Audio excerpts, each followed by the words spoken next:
Hey, what's up, everybody? Happy 2025. This is Joey Olivo here with Legacy Strength. Today, we are doing our weekly workshop series for nutrition to help you guys kick off the brand new year. This is called Eat Smart, Burn Fat, and Nutrition That Works After 40. Things change as you get older, and I want to make sure you guys know exactly what you need to do, how you need to eat, refresh your memories on things you know, and how to change your body this year. So, this week, we're going to be discussing rebuilding your foundation for nutrition, for hormonal balance and energy. This is going to be a four-part series, and each week we'll be going over a different topic, and we're going to get right into it. All right, so week one again is rebuilding your foundation for nutrition, for hormonal balance and energy. And we're going to talk about why eating less isn't always the answer, how hormones like insulin and cortisol impact your fat storage, and what to do about that. And we're going to talk about how the nutrient-dense foods stabilize your energy levels and prevent cravings. So, first point I want to make is that your metabolism changes after 40 years old. You all feel it. We all feel it. Things tend to slow down. Your sleep might be a little off. The recent research has shown that yes, metabolism changes. Some say it's not as much as you think. What really does change is your life circumstances. You might have kids get older. You might be working more. You might be more stressed. So things do change. There is definitely a shift in your life after 40.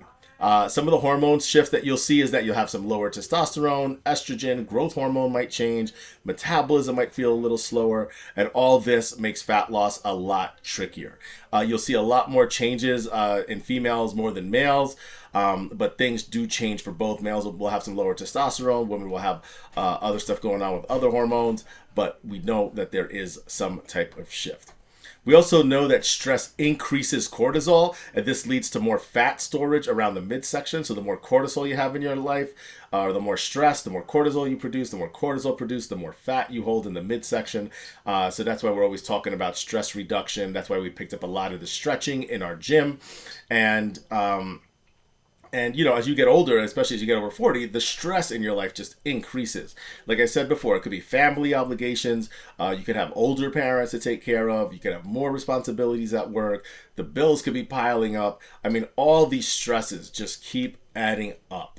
And if you live a stress-free life and you live by the beach and you have nothing to worry about, then kudos to you, because that's freaking amazing and we all want to be there. But the rest of us who are not so lucky have to learn how to manage stress and have to learn how to include some more recovery elements into our daily lives. We're also going to discuss how eating less isn't always better.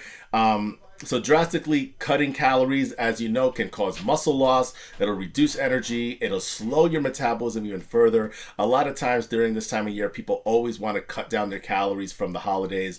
You feel like it's going to catch up to you.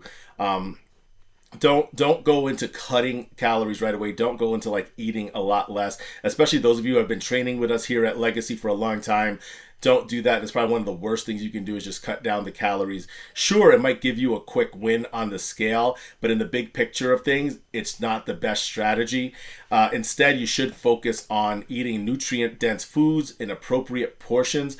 I just want you to continuously try to hit that calorie goal, your carb goal, and your protein goal each day. So whatever that is, the numbers you should really be focusing on is making sure you're hitting the right calorie amount and the right protein amount each day. Make sure you're getting make sure you're getting nutrient dense foods, which means, you know, instead of keeping it with, you know, breads and crackers and stuff like that, make sure your carbs are coming from healthy sources. More potatoes. Rice counts as a healthy source. Quinoa is a great source. Get your fruits, get your vegetables, and just make sure your meals are full of all of these colorful vegetables and fruits, and make sure you're having enough protein in your day. This morning I made an egg bake at home yesterday. It had it was the whole tray was probably about 8 eggs and like 2 cups of egg whites, and then we had some chopped broccoli and onion in there. I seasoned it up and just baked it for like 30 minutes at 400, and it came out great. I put some cheese on top at the end, and it was perfect. So I had some protein, I had some carbs, I had a little fat with the cheese, and it was just the right amount. I actually had a slice of that today with some Greek yogurt. I hit all the goals I needed. So each of your meals you should be eating regularly. You should have full meals, and just make sure that the balance is good. Speaking of balance, the next point is to prioritize balance in the meals. The balanced meals will help stabilize your blood sugar and prevent energy crashes that lead to cravings. So a lot of times when you cut calories down, you're gonna pay for it at some point in the day. You'll have cravings that come up, and you're going to have the willpower probably now, the first couple of weeks of the year, to say, oh no, I'm fine, I'll make it, I don't need it. But that's only going to last so long. If you focus on eating nutrient dense foods and you focus on having your protein, you're going to see that you're not going to have those cravings as much. So it's a win-win-win whenever you keep eating those healthier foods. So just make sure you stay on top of that. I want to give you guys a few action steps here. So the first one is to use the balanced meal framework. We always talk about the hand method. Use your hands. Your hands are the best tool when it comes to your portion sizes, especially if you're not good at counting calories or don't know where to begin. So protein will always be a palm-sized portion. So that's about the size of your fist here, of your hand, the flat part. And you should always have about that much protein should be on your plate. So you just put your hand right next to your plate, and you should see that the palm is about the size of the amount of protein. I always tell people that this is a good measure, because when you go to a diner, if you ever go out to eat, you'll see that the serving is probably about double or triple your size. If you go to a diner and you put your hand next to a portion, it's 2 portions. So that's why a lot of times people who eat out a lot tend to gain extra weight, is because they don't take into account the extra portion. Fill the plate with non-starchy vegetables. So you want to make sure you get some leafy greens, some broccoli, some peppers in there, and just make sure you have a lot of delicious vegetables on the plate. I always opt for frozen vegetables. They're just really easy to heat up. You could put them in the microwave. You could season them with just some butter, salt, and pepper. And yes, you can use a little butter, only because if that's the main starch you're going to have, then make sure they taste good. And a little butter and salt and pepper and some vegetables does go a very long way, and you'll just gobble that right up. You do need carbs, so just make sure you have a fist-sized portion of carbs. So just like you were using the palm of your hand for the protein, your carbs should be about the size of your fist. And again, like I said, if you go to a diner, you go out to eat, there's usually about 2 fists worth of food on that plate. So just be aware of that. Use your hand to see. And yes, this is true for healthier carbs as well. So if you're going to do quinoa, sweet potatoes, rice, anything like that, just make sure it's still the same fist-sized portion. Some of these starchier carbs are just easy to overeat. A lot of us who come from cultures that eat a lot of rice that is very seasoned, it's very, very easy to overeat. So just make sure you are measuring it and using your fist to gauge the size of the portion. Use a thumb-sized portion of healthy fats, so avocado, olive oil, nuts. This is more so true for the nuts and the olive oils, because olive oils and whatever oil you're using to cook with, it's very easy to overdo it. And a thumb size, which is about this amount, that is equivalent to more or less a tablespoon. When you're cooking, it's very easy, especially if you come from an old school family. It's very easy to see them doing 4, 5, 6 tablespoons of oil into something you're cooking, and then drizzle some over the top at the end. So just be aware of that. And the best things I found are the food sprays. So you can buy either a bottle and that has like a spray on it. You can get it on Amazon, and it sprays the olive oil for you, or just buy like the olive oil spray in the can, and that's easy to put on your foods. Nuts are the same thing. You have to eat 1 ounce is a serving. Very easy to overeat nuts. We had somebody here one time who said, "Oh, I just have a handful," but he was a really, really big guy. And when I said, "Just can you do me a favor?" and he was having trouble losing weight. He couldn't lose the weight. He was eating a handful of nuts, and he was a big dude. He was over 6'6". He was over close to 300 pounds. And I said, just do me a favor and weigh a handful of nuts so we could see. He weighed it. It was 5 ounces. So 1 handful to him was 5 ounces. So he was having 5 times the amount of nuts in one day. So as soon as we cut that down, the weight loss started to show up. So little things like that really, really do add up. So a thumb size, if you look at any of the prepackaged 1 ounce nuts, those are the ones I recommend. You can usually get them at Trader Joe's. Most places do have, it's just a prepackaged portion of nuts. It just has 1 ounce on it. There's all kinds of mixed variations or trail mixes, and those are a really, really good, easy way to gauge how much to portion out the fats for you. Next tip for you is to eat mindfully. Make sure you slow down during your meals. Let your body register the fullness. A lot of times this is also just a mind trick. When you eat the right amount and you have the right portions and you do it consistently, you might feel like that's not enough food, especially if this is new to you. So just remember it does take 20 minutes for your body to register that it's full. So just make sure you let your body to get that time. So eat a little slower, and if you do tend to eat a little fast because you have something to do or you have to get back to work or whatever, just make sure that you are aware that, hey, it's going to take a few minutes for me to digest this and feel full. Make sure you go for a walk or do something, and just make sure you have that next meal planned and don't leave any snacks around.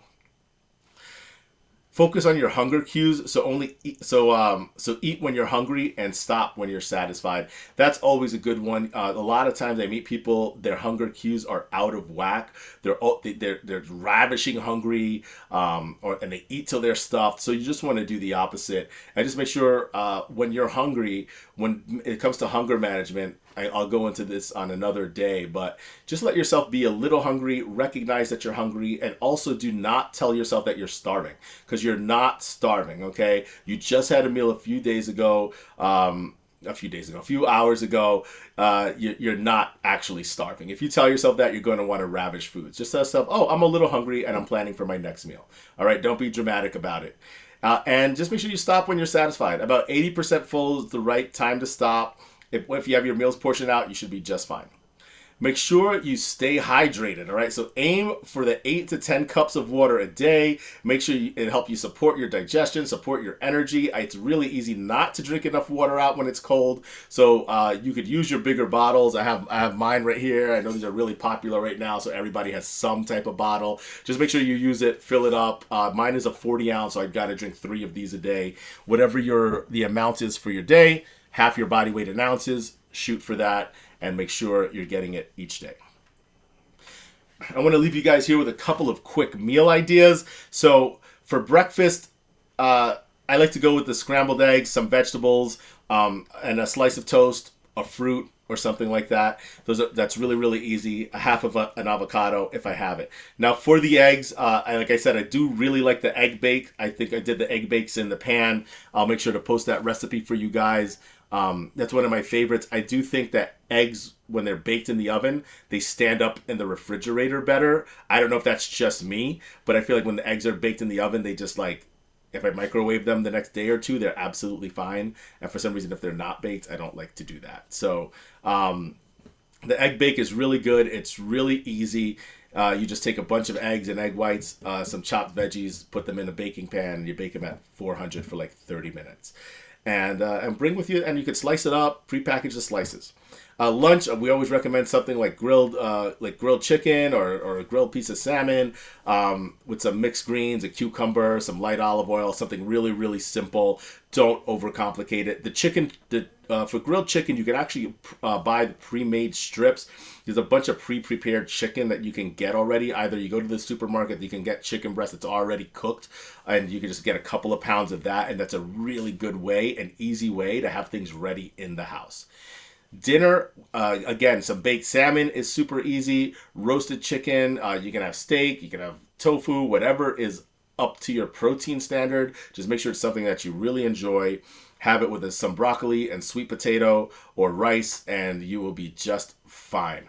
Any snacks, and here's where people falter a lot. Very simple Greek yogurt with berries or a handful of mixed nuts and a protein shake. Keep it real simple. Do not make it complicated. I promise you, if you have that protein shake as that snack with a handful of nuts, you'll feel fine. You're gonna look better, and you'll thank me for it. All right. And finally, a bonus tip. Make sure you're getting your sleep. 7 to 8 hours each day is going to improve your hormonal balance, help you reduce stress, and just make fat loss a lot easier. We'll go into sleep a little bit later on, but I just wanted to kick this off with you guys and give you a couple of quick wins here so you know that you got something to start off with. So let's just review some of the points here. Make sure you're having balanced meals. All right, so just make sure you have that, palm-sized protein, getting some non-starchy vegetables, the fist-sized portion of carbs, and a little bit of fat, right, about the size of your thumb in each meal. Make sure you're slowing down. You're eating with each meal, paying attention to your hunger cues, and make sure you drink your water. Start with this for this week and watch your fat loss start to skyrocket. So get into this. Really pay attention to what you're eating. Start writing it down.